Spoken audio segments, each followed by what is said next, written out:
Habari za saizi mtazamaji wa Kilimo Kijani Online TV. Na kama ilivyo kawaida tunaendeleza na vipindi vyetu. Na leo tupo katika kulea miche ya nyanya. Kama mnavyojionea, na hapa mche wetu una wiki ya pili ukiwa shambani. Kwanza kabisa tuliweka mbolea ya ng'ombe. Baada ya kuweka mbolea ya samadi ya ng'ombe, tukaja tukaweka otesha zikiwa na wiki moja.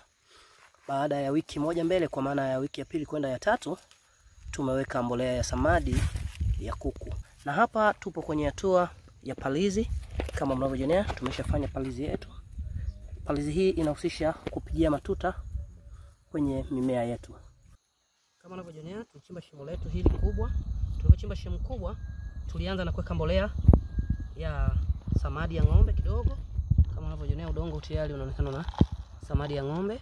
Tuliweka samadi ya ng'ombe, tukaja tukaweka mbolea ya otesha, mbolea ya kupandia. Sasa hivi tumeweka mbolea hii ya samadi. Hii ni mbolea ya samadi ya kuku. Mbolea ya samadi ya kuku. Tumeweka mbolea ya samadi ya kuku kwa sababu mbolea hii inasifika kuwa na uwezo mkubwa wa kukuza mimea, kwa maana ina nitrogen ya kutosha, ina nitrogen nyingi. Kwa hiyo tumeweka mbolea yetu ya kuku. Baada ya kuweka mbolea ya kuku, ndio tunapalilia. Wakati wa kupalilia, tunafukia hii mbolea ikiwa hapa kwenye shimo kwa kutumia jembe. Tunatumia jembe letu kwa ajili ya kuifukia.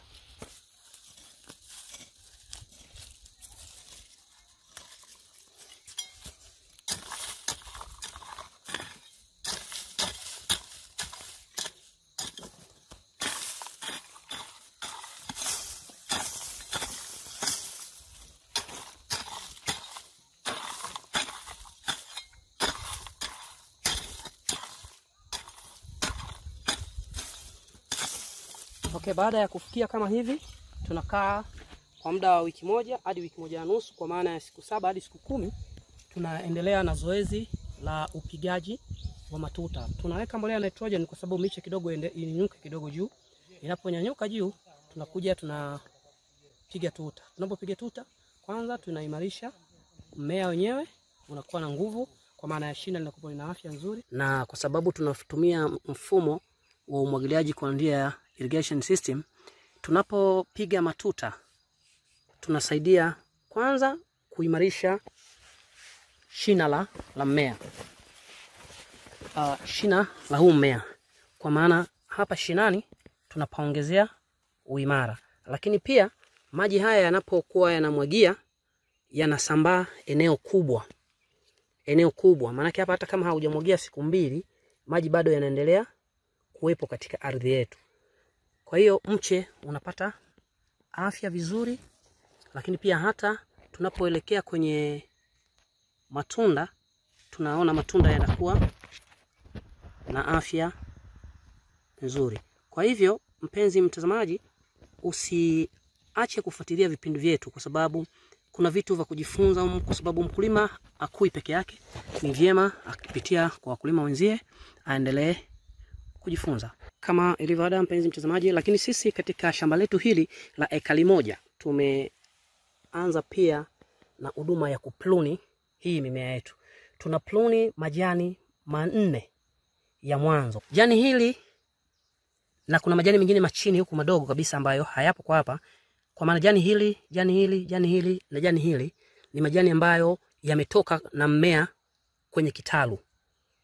Kama majani haya yametoka na mmea kwenye kitalu, maana yake haya majani tayari yameshazeeka, hayana kazi pia katika huu mmea. Kwa hiyo tunapoyapluni tunasaidia mmea wetu kuimarika, kwa maana mmea sasa unatakiwa uweke matawi kama haya unayojionea. Kwa haya matawi, kukiwa na majani mengi, yanakosa nguvu ipasavyo, kwa sababu chakula kinakimbilia pia kwenye majani. Kwa mfano, tukiangalia mche huu hapa, una tawi hili la kwanza, una tawi hili hapa la pili, una tawi hili hapa la tatu. Tunapopluni majani haya tuliopluni, maana yake tunaruhusu chakula ambacho kilikuwa kinaenda kwenye majani haya kije kwenye haya matawi. Kwa hiyo haya matawi nayo yatakuwa yana uimara. Lakini pia tunapopluni tunaruhusu mwanga uweze kuingia vizuri kwenye mmea. Kwa hiyo hata haya miche, hii matawi yaliokopo chini, yataanza kutoka hivi na hivyo yatapata mwanga wa kutosha na kusababisha mmea wetu uendelee kuwa na afya nzuri. Lakini pia kwa sababu mimea ipo kwenye hatua ya uwekaji maua, na unapoweka maua maana yake tunavuna matunda, hatuvuni majani. Kwa hiyo uwepo wa majani mengi hauna faida sana kama matunda yako yatakuwa ni madogo. Kwa hiyo tunapopunguza majani pia tunaruhusu matunda yawe makubwa. Nitawaonyesheni kwenye mmea ambao tayari umepunguzwa majani vizuri na una matunda makubwa. Kwa mfano, tunaangalia mmea huu hapa. Huu mmea umepunguzwa majani kuanzia hapa chini. Umepunguzwa haya majani, lakini kufika hapa matunda yetu ni kama haya unavyojionea, yameshakuwa matunda makubwa. Na kupitia hii cluster inakuonyesha matunda ya kwanza matatu yote tayari yameshaweka matunda, na kuna cluster nyingine, kuna cluster nyingine, na kuna cluster nyingine, na mmea bado unaendelea kukua. Habari za saizi mtazamaji wa Kilimo Kijani, na leo tupo na muendelezo wa vipindi vyetu.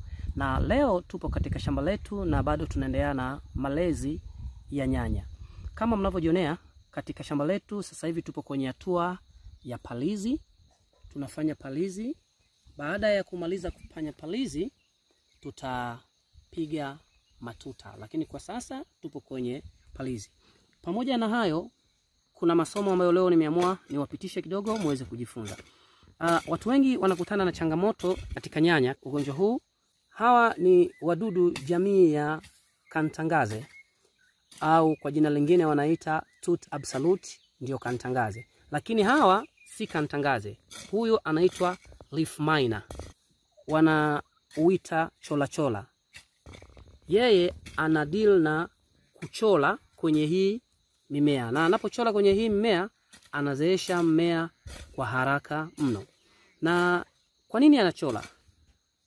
Wadudu hawa ni wadogo sana ambao kuwaona kwake inabidi utulie sana ndio unaweza ukawaona. Kwa mfano kwenye mche huu, chola chola huyu hapa. Tunaye hapa. Huyu hapa. Yule ndio chola chola. Nitawapigeni picha kwa ukaribu mtamuona. Lakini huyu mdudu anachofanya yeye, anataga mayai yake kwenye mmea. Anataga yai lake hapa ndani ya hili jani. Anapotaga yai ndani ya hili jani, baada ya muda mchache lile yai linabadilika na kuwa kiumbe kwa maana ya lava. Anakuwa lava. Anapokuwa lava anaishi humu, anatembea humu ndani ya mche, ndio anapoanza kuchola. Kwa maana anakuwa kazi yake atakuwa anatafuta chakula chake kupitia huu mmea, anakula mpaka anapofikia mwisho huku, mara nyingi mwisho wa jani huku, ndipo yeye anakuja anatoka. Akisha toka ndio anakaa hapa kama unavyomuona huyu mwishoni mwa jani. Ni huyu hapa. Huyu hapa kwenye kidole hapa ni huyu. Huyu atakaa hapa, atadondoka chini. Atakapodondoka chini ndipo anaenda kugeuka buu. Anapogeuka buu ndipo anaenda kuzaliwa na kuwa kiumbe kamili kwa maana ya leaf miner. Baada ya hapo anakuwa na yeye anaendelea uzazi. Kwa hiyo mpenzi mtazamaji, namna ya kumdhibiti mdudu huyu. Mdudu huyu kuna namna mbili ya kumdhibiti.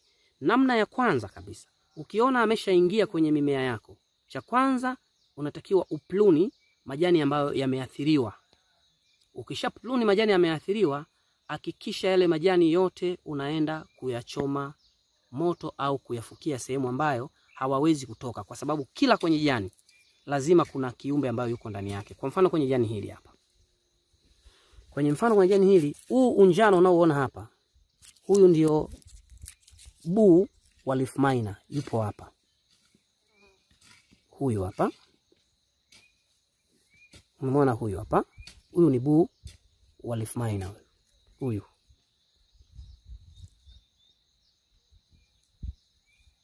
Huyu ndio buu wa leaf miner huyu. Kwa hiyo ukiyatupa holela, maana yake huyu ataendelea kukua. Anaendelea na uzazi, anakuja kugeuka mdudu kamili, anaendelea na uzazi na anaendelea kukuathiri. Kwa hiyo ukishayatoa haya, ukienda kuyafukia ama kuyachoma moto vizuri, basi utakuwa umepunguza kizazi cha hawa wadudu. Lakini baada ya hapo unatakiwa utafute dawa ambazo zina uwezo wa kupenya kwenye majani. Dawa hizo zitakuwa zinaenda kuua hawa watoto ambao wako ndani ya ili jani, kwa ile miche ambayo majani mengine yamebakia, yani miche mingine ambayo haujapluni majani yote, kwa sababu huwezi kumpluni mmea majani yote. Kwa hiyo utabakiza majani ambayo yatakuwa na changamoto, utakuwa unapiga dawa. Na dawa utatakiwa upige kila baada ya siku 3.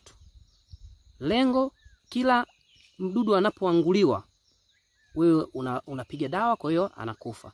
Unapiga dawa anakufa. Ukipiga kwa mfululizo kwa muda wa mwezi mmoja, siku 3 kwa muda wa mwezi mmoja, maana yake unaweza ukamaliza kabisa changamoto ya hawa leaf miner. Lakini pia hata kama wako kanitangaze pia unaweza kumaliza, kwa sababu wadudu hawa wanaendana pia na wadudu wa kanitangaze kwa maana ya Toots Absolute. Mpenzi mtazamaji, usikose kuendelea kufuatilia vipindi vyetu vya Kilimo Kijani ili kujifunza vitu mbalimbali vinavyohusu kilimo. Usisahau kushare, kulike pamoja na kucomment katika YouTube channel yetu. Kilimo ni biashara, kilimo ni ajira.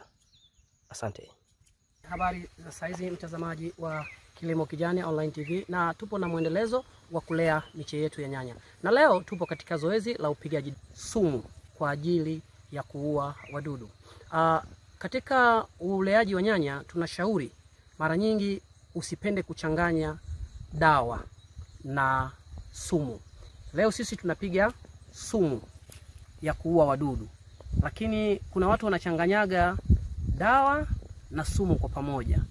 Tunapozungumzia dawa ni inayo deal na kukinga ama kutibu magonjwa, kwa maana kama hizi dawa za fungus, dawa kwa ajili ya ukungu, dawa hizi tuseme za bakajani, ubiriunga, hizi tunaita dawa. Lakini tunapozungumzia sumu, tunazungumzia sumu ambazo kazi yake ni kuua wadudu. Tunashauri tusichanganye sumu pamoja na dawa kwa ajili ya kutibu magonjwa au ya kukinga, kwa sababu moja.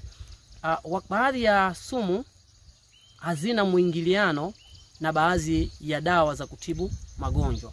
Kwa hiyo utakapochanganya sumu na dawa za kutibu magonjwa, huenda ukasababisha sumu au ile dawa ya kutibu magonjwa mojawapo isifanye kazi vizuri. Kwa hiyo tunashauri sana watu wapende kupiga dawa peke yake na sumu peke yake. Unaweza kuchanganya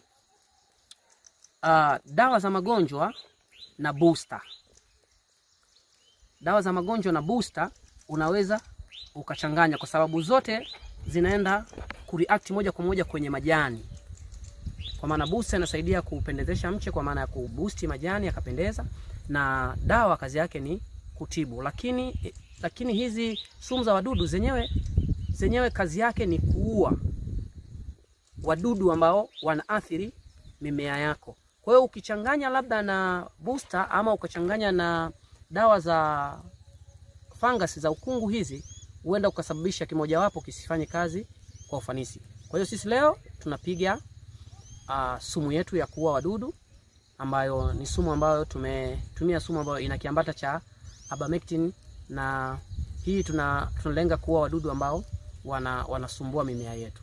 Tuendelee kuangalia kwa kupiga dawa. Na unapopiga dawa hakikisha unapiga nozo yako unaigeuza hivi, kwa maana ipige majani kwa chini, lakini pia unainua hivi ili ipige tena majani kwa juu, kwa sababu wako wadudu ambao wanakaa chini ya majani. Ukipiga hivi juu, huenda yeye kakaa zake hapa chini, sumu hii isimfikie kabisa. Lakini unapopiga umeigeuza hivi nozo, unapiga na chini, kwa hiyo sumu inakuwa ni rahisi mdudu kumfikia. Angalia namna ambavyo mimi napiga dawa.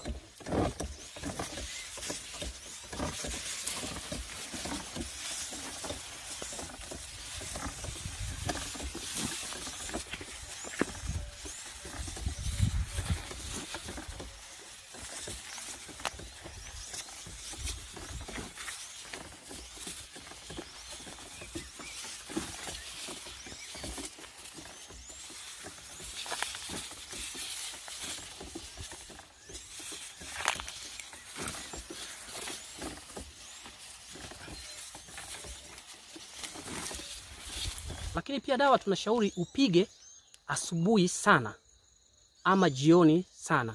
Kwa sababu gani? Asubuhi wadudu ambao wamelala katika mimea yako, kwa maana kwa siku hiyo waliishi hapo usiku ule walilala pale, wanakuwa bado hawajaondoka kama wale wadudu ambao wanatembea na kuondoka.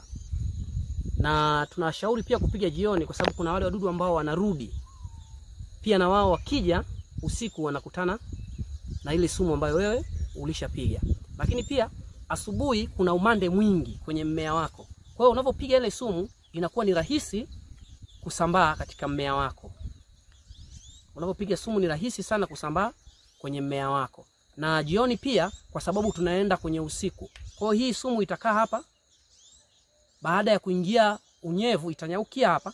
Baada ya kuingia unyevu wa usiku, basi inayeyuka tena, inaendelea kusambaa vizuri kwenye mmea wako.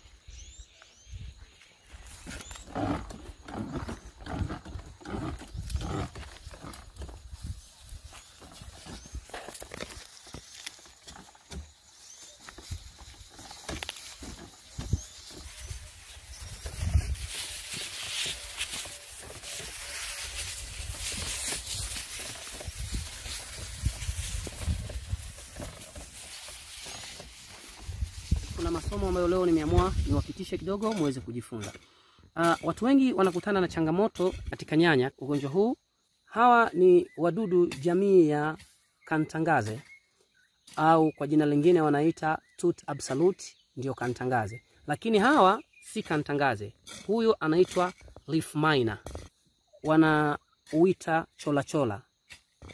Yeye ana deal na kuchola kwenye hii mimea. Na anapochola kwenye hii mimea, anazeesha mmea kwa haraka mno. Na kwa nini anachola?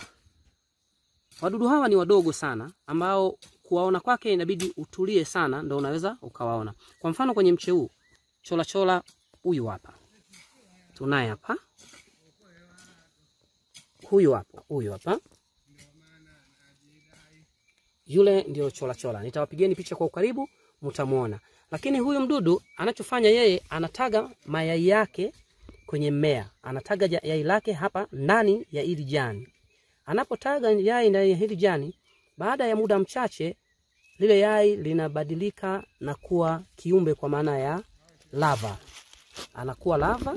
Anapokuwa lava, anaishi humu, anatembea humu ndani ya mche, ndio anapoanza kuchola. Kwa maana anakuwa kazi yake atakuwa anatafuta chakula chake kupitia huu mmea, anakula mpaka anapofikia mwisho huku. Mara nyingi mwisho wa jani huku ndipo yeye anakuja anatoka. Akisha toka ndio anakaa hapa kama unavyomuona huyu mwishoni mwa jani. Ni huyu hapa. Huyu hapa kwenye kidole hapa ni huyu. Huyu atakaa hapa, atadondoka chini. Atakapodondoka chini ndipo anaenda kugeuka buu. Anapogeuka buu ndipo anaenda kuzaliwa na kuwa kiumbe kamili kwa maana ya leaf miner. Baada ya hapo anakuwa na yeye anaendelea uzazi. Kwa hiyo mpenzi mtazamaji, namna ya kumdhibiti mdudu huyu. Mdudu huyu kuna namna mbili ya kumdhibiti. Namna ya kwanza kabisa, ukiona ameshaingia kwenye mimea yako, cha kwanza unatakiwa upluni majani ambayo yameathiriwa. Ukishapluni majani yameathiriwa, hakikisha yale majani yote unaenda kuyachoma moto au kuyafukia sehemu ambayo hawawezi kutoka, kwa sababu kila kwenye jani lazima kuna kiumbe ambayo yuko ndani yake. Kwa mfano kwenye jani hili hapa. Kwenye jani hili, huu unjano unaoona hapa, huyu ndio buu wa leaf miner, yupo hapa. Huyu hapa. Umeona huyu hapa? Huyu ni buu wa leaf miner.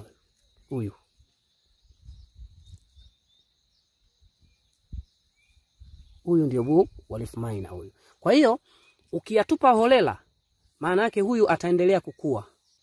Anaendelea na uzazi, anakuja kugeuka mdudu kamili, anaendelea na uzazi na anaendelea kukuathiri. Kwa hiyo ukishayatoa haya, ukienda kuyafukia ama kuyachoma moto vizuri, basi utakuwa umepunguza kizazi cha hawa wadudu. Lakini baada ya hapo unatakiwa utafute dawa ambazo zina uwezo wa kupenya kwenye majani. Dawa hizo zitakuwa zinaenda kuua hawa watoto ambao wako ndani ya ili jani, kwa ile miche ambayo majani mengine yamebakia, yani miche mingine ambayo haujapluni majani yote, kwa sababu huwezi kumpluni mmea majani yote. Kwa hiyo utabakiza majani ambayo yatakuwa na changamoto, kwa unapiga dawa, na dawa utatakiwa upige kila baada ya siku 3. Lengo kila mdudu anapoanguliwa wewe unapiga dawa, kwa hiyo anakufa. Unapiga dawa anakufa. Ukipiga kwa mfululizo kwa muda wa mwezi mmoja, siku 3 kwa muda wa mwezi mmoja, maana yake unaweza ukamaliza kabisa changamoto ya hawa leaf miner. Lakini pia hata kama wako kanitangaze pia unaweza kumaliza, kwa sababu wadudu hawa wanaendana pia na wadudu wa kanitangaze kwa maana ya Toots Absolute. Mpenzi mtazamaji, usikose kuendelea kufuatilia vipindi vyetu vya Kilimo Kijani ili kujifunza vitu mbalimbali vinavyohusu kilimo. Usisahau kushare, kulike pamoja na kucomment katika YouTube channel yetu. Kilimo ni biashara, kilimo ni ajira. Asante. Leo tunaendelea na zoezi jingine, zoezi ambalo ni la ufungaji kamba. Hili ni zoezi muhimu sana kwa kilimo cha nyanya. Tunafunga kamba kwa sababu ya kuzuia mimea yetu isianguke. Maana mche huu unapokuwa mkubwa utafikia hatua ya kuweka matunda. Utakapokuwa umeweka matunda, maana yake kwamba utazidiwa uzito na yale matunda. Kwa hivyo yataanguka. Yatakapokuwa yameanguka chini hivi, inakuwa ni rahisi sana kupata maambukizi ya magonjwa. Kwa sababu kwanza wadudu watakaokuwa wanapita wanatembea, ni rahisi sana kukutana na matunda na kutoboa na kuyaharibu matunda. Lakini pia wadudu ambao wanasumbua majani, inakuwa ni rahisi wao kujificha. Hata kama unapopiga dawa inakuwa haiwafikii vizuri. Lakini pia hata upitaji wakati wa kupiga dawa inakuwa hauwezi kupita na kupiga dawa vizuri. Kwa hiyo tutafunga kamba. Tunafunga kamba kwenye mti wa mwanzo. Mti wa mwanzo ni vyema ukawa mti kidogo imara, na wakati wa kuweka unatakiwa uwe kama umeulaza, ili utakapokuwa unafunga kamba zako hivi wenyewe uwe imara zaidi. Yaani uwe umekaza namna hii, afu kama umeulaza hivi. Ukiulaza unaupa au support kamba yako. Hizi kamba tutafunga kwa mizunguko miwili. Tutafunga hawamu hii ya kwanza, tutapitisha hivi. Ukishatoka hapa unakaza vizuri, unakuja kwenye shina kingine.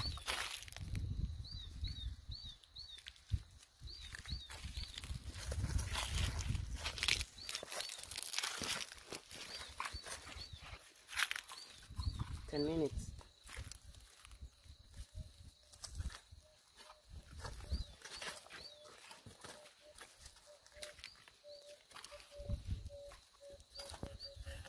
Shuti tano nikigeuza utafika 25 kwa kukatia.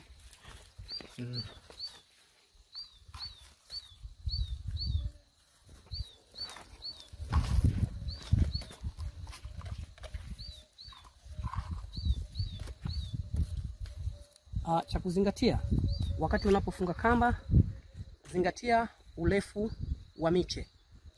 Mche ukiwa mrefu kama huu, unatakiwa ufunge walau ifike hapa, ili utakapokuja kurefuka zaidi unakuja tena kufunga kamba yako ya pili ukiwa hapa. Ukifunga chini sana, maana yake utakuwa na mrundikano wa kamba nyingi. Kwa hiyo tunafunga kidogo juu, ili mradi huu mche utakapoendelea kuinuka tutauingiza, utakaza vizuri kwenye kamba.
Katika ufungaji wa kamba, vitu vya kipaumbele tunashauri miche ifungwe ikiwa na umri mdogo. Ikiwa miche mikubwa sana, kwa mfano huu mche hapa tunaita una umri mdogo bado, kwa sababu matunda yapo lakini matunda yake bado hayajawa makubwa.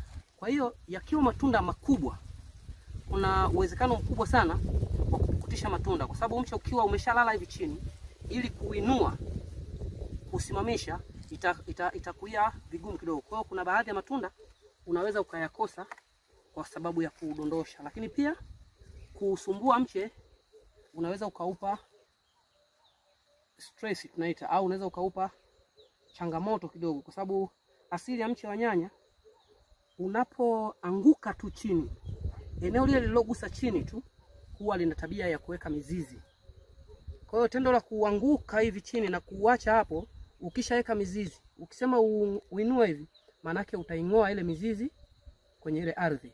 Kwa hiyo unaweza ukaona unapooza, majani fulani yanapooza.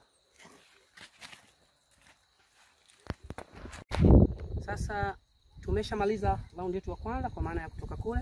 Sasa hivi tunafunga raundi yetu ya pili. Hii sasa ndio raundi muhimu zaidi, kwa sababu tunauweka mche wetu huu katikati. Maana yake hata kama ukija upepo utaishia hapa na huku utaishia hapa, hautaweza kuanguka.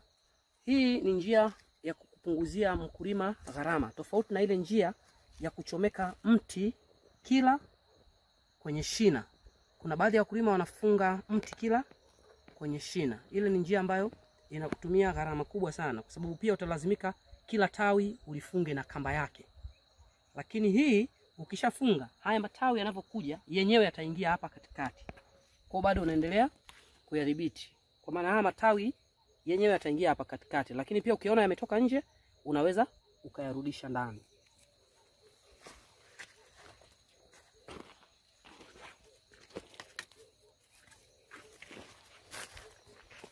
Kwa mfano matawi ni kama haya hapa. Haya baada ya kukua kidogo, kwa mfano hii nikifunga, hii inakuwa ndani kabisa. Lakini haya kwa sababu ya ufupi yatakaa nje. Yakisharefuka ni kuyasukumiza tu hivi, unayaingiza hapa ndani, yanakuwa yamekaa sehemu salama sana.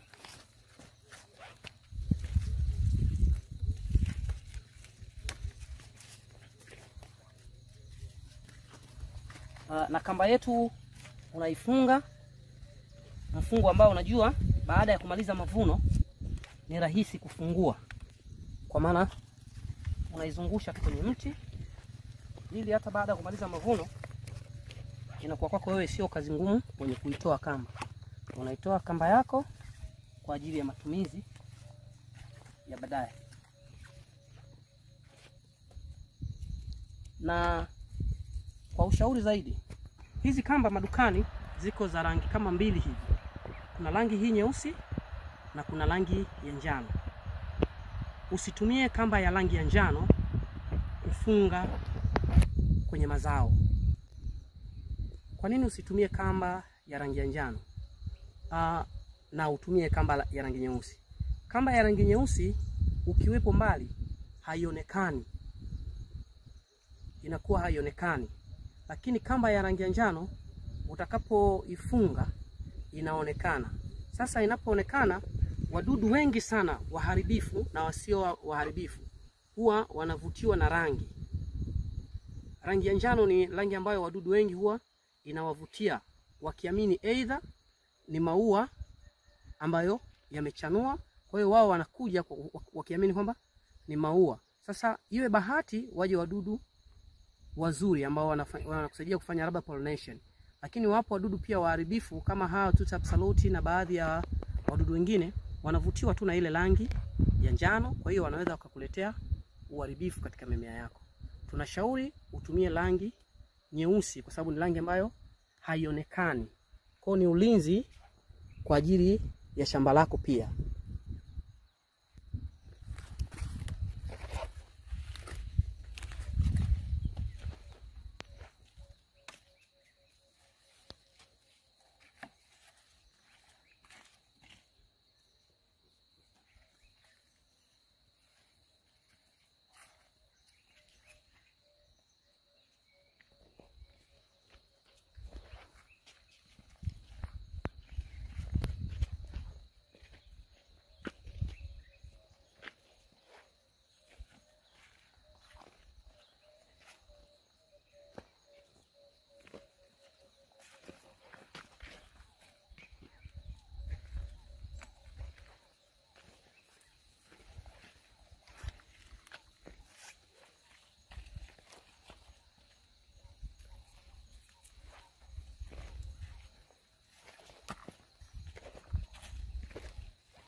na kwa sababu tunatumia mfumo wa umwagiliaji kwa njia ya irrigation system, tunapopiga matuta tunasaidia kwanza kuimarisha shina la mmea. Shina la huu mmea, kwa maana hapa shinani tunapaongezea uimara. Lakini pia maji haya yanapokuwa yanamwagia yanasambaa eneo kubwa. Maana hapa hata kama haujamwagia siku 2, maji bado yanaendelea kuwepo katika ardhi yetu. Kwa hiyo mche unapata afya vizuri, lakini pia hata tunapoelekea kwenye matunda, tunaona matunda yanakuwa na afya nzuri. Kwa hivyo mpenzi mtazamaji, usiache kufuatilia vipindi vyetu, kwa sababu kuna vitu vya kujifunza, kwa sababu mkulima akui peke yake.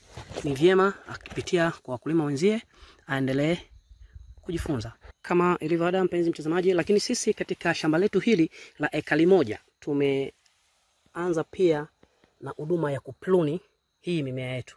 Tuna pluni majani 4 ya mwanzo. Jani hili na kuna majani mengine machini huku madogo kabisa ambayo hayapo kwa hapa.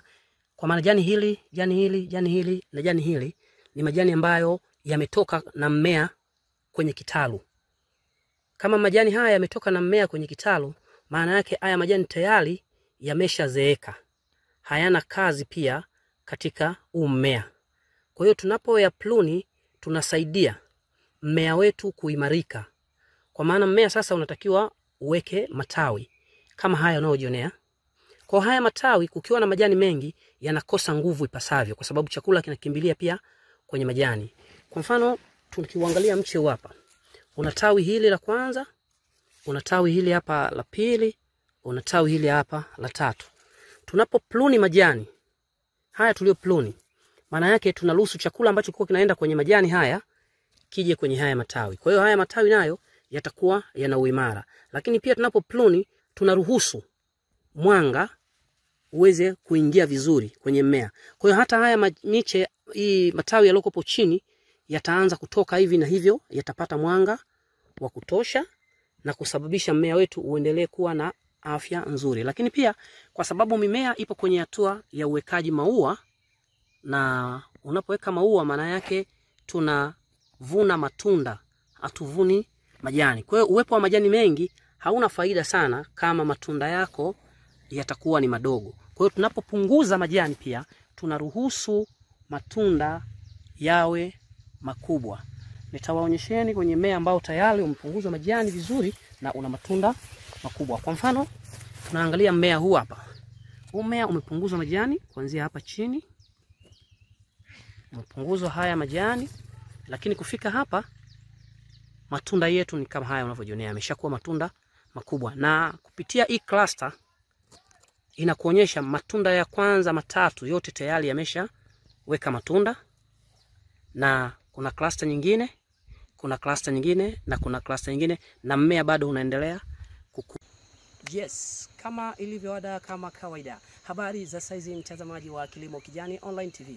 Na leo tupo na muendelezo wa vipindi vyetu, na leo tunazungumzia juu ya kuendelea ufungaji wa kamba, lakini pia tunawaelezea juu ya umuhimu wa kupiga booster ama mbolea za majani ambazo zitakuwezesha mimea yako kufanya vizuri. Na hapa mimea yetu imetimiza mwezi 1 na siku 10, kwa maana mwezi 1 na siku 10 zikiwa shambani, kwa maana miezi 2 na siku 10, kwa maana ya siku 70 tokea kupanda mpaka leo, siku ambayo tuna rekodi kipindi chetu. Na hapa mimea yetu inasubiri siku 10 ama siku 20 kutokea sasa, ili tuweze kuvuna matunda yetu. Na kama mnavyojionea, miche yetu bado inaendelea kuwa na afya nzuri. Na sababu ya kuwa na afya nzuri ni kwa sababu kwanza tunazingatia juu ya upigaji viuatilifu, viuadudu, kwa maana dawa za kuua wadudu, lakini pia tunapiga dawa za kutunza majani, kwa maana ya dawa za ukungu, kwa maana ya fungus, bakajani na aina hiyo ya madawa. Lakini pia tunapiga dawa za booster kwa ajili ya kuendelea kufanya mche wetu uendelee kuwa na afya njema.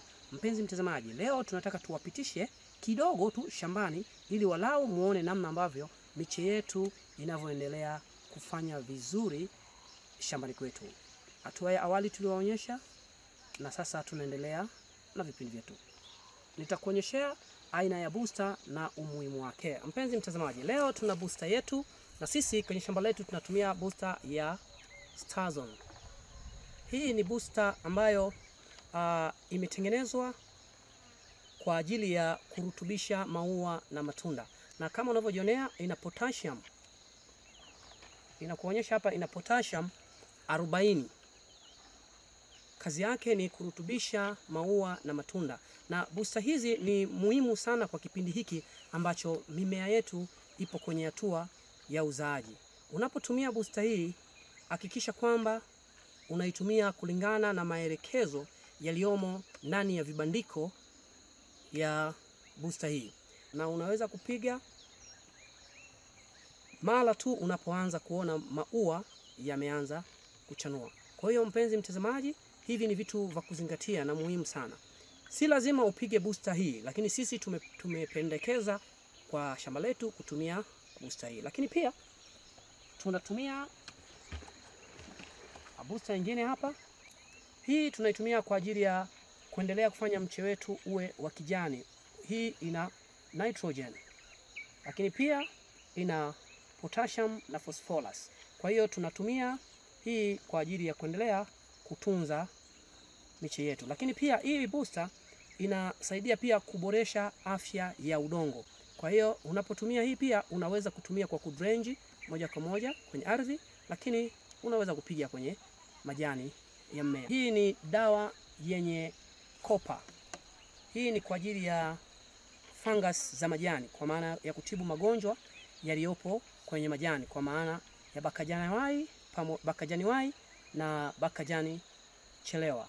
Na hii ndio dawa ambayo tunatumia kwa ajili ya kuweza kulea miche yetu. Sio promotion kwa hizi dawa, bali tunajaribu kushauri kwamba unapofikia kwenye hatua hii ya uleaji nyanya, hasa kipindi ambacho zinaanza kuweka maua, ni lazima ukubali kuingia gharama kununua dawa zenye uwezo mzuri. Habari za saizi mtazamaji wa Kilimo Kijani Online TV, na kama ilivyo kawaida yetu, na leo tupo na mwendelezo wa vipindi vyetu.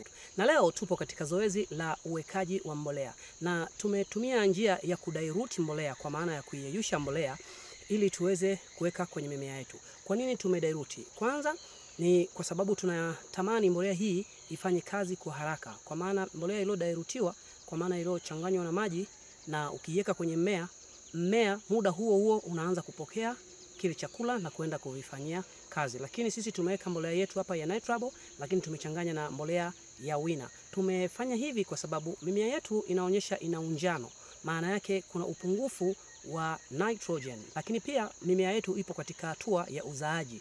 Kwa hiyo kwa sababu ipo katika kuzaa, tumeiongezea mbolea yenye virutubisho vinayowezesha mmea wetu kuweza kuzaa vizuri. Vipimo tumetumia kikombe cha robo kilo kwenye ndoo kubwa moja ya maji, kwa maana ya gramu 250 kwenye lita 20 za maji. Tukishaichanganya mle, tunayeyusha vizuri, alafu tunaweka kwenye shina hadi shina. Kwenye kila shina moja tunaweka kikombe kidogo cha chai, kikombe kimoja kidogo cha chai. Lakini sisi tumetumia vikopo ambavyo tumepima kikombe kimoja cha chai, ndicho tunachotumia kuwekea mbolea zetu. Hivyo mtazamaji wa Kilimo Kijani Online TV, tunaomba uendelee kusubscribe katika YouTube channel yetu, pia endelea kushare, kucomment, ili kujifunza vitu mbalimbali vinavyohusu kilimo. Kilimo ni biashara, kilimo ni ajira. Asante.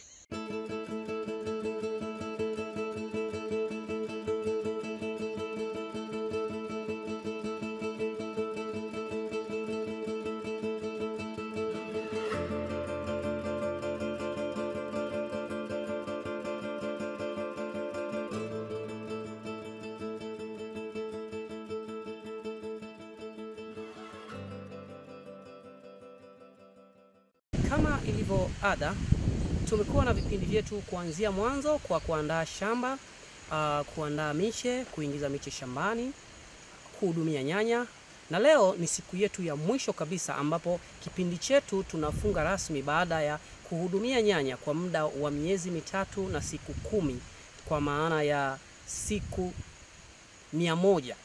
Miezi 3 na siku 10 kwa maana ya siku 100. Siku 21 miche kwenye kitalu na siku zilizobaki ni miche shambani. Na mpaka sasa miche yetu ya nyanya imeshafanya uzao na tupo kwenye hatua ya mavuno, kwa maana nyanya zetu zimeshaiva. Muda na saa yoyote tunaingia sokoni. Mpenzi mtazamaji wa Kilimo Kijani, sisi lengo letu ni kutoa elimu kwako wewe mtu ambaye unawiwa au unavutiwa na kilimo, na hasa kilimo cha horticulture, kilimo cha mboga mboga na matunda. Kama taasisi tumeamua kuwaleteni vipindi mbalimbali vinavyohusu kilimo, na tunalenga kufundisha watu kilimo cha mboga mboga na matunda kwa maana ya kilimo cha horticulture. Dhamira yetu ni kubwa kwa watu wengi waweze kujifunza, na sisi huwa hatufanyi maigizo. Tunafanya reality ya kile ambacho sisi tunafanya kila siku shambani. Unaweza ukauliza swali kwenye comment pale, tutakujibu, lakini unaweza kupigia simu pia tutakujibu. Tunatamani tupate watu wengi sana wanaouliza ili tuweze kujifunza pamoja. Okay, habari za saizi mtazamaji wa Kilimo Kijani Online TV, na leo tupo na mwendelezo wa vipindi vyetu, na leo tunazungumzia juu ya kilimo cha nyanya. Na tulianza hatua ya awali ya kuonyesheni jinsi tunavyoandaa shamba, hatua ya upandaji, namna ya kupiga dawa, pruning na huduma nyingine za kuchomeka miti pamoja na ufungaji wa kamba. Na leo tupo kwenye hatua ya mwisho kabisa ambayo ni hatua ya kwenda sokoni. Kama mnavyojionea, leo tupo katika hatua ya mavuno. Tumeshavuna awamu ya kwanza na hii ni awamu ya pili, na nyanya nyingine bado ziko shambani. Vijana wanaendelea katika hatua za uvunaji. Mpenzi mtazamaji wa Kilimo Kijani, tunapozungumzia swala zima la kilimo, tunawaambia sisi hatupo katika uigizaji, tupo katika reality. Tunafanya vitu ambavyo vinavyotakiwa shambani. Kama mnavyojionea, nyanya ipo katika ubora huu mzuri kabisa na wateja wanaigombea. Hivyo basi mtazamaji wetu wa Kilimo Kijani Online TV, endelea kujifunza vitu mbalimbali vinavyohusu kilimo, kwa maana kilimo ni biashara, kilimo ni ajira. Asante.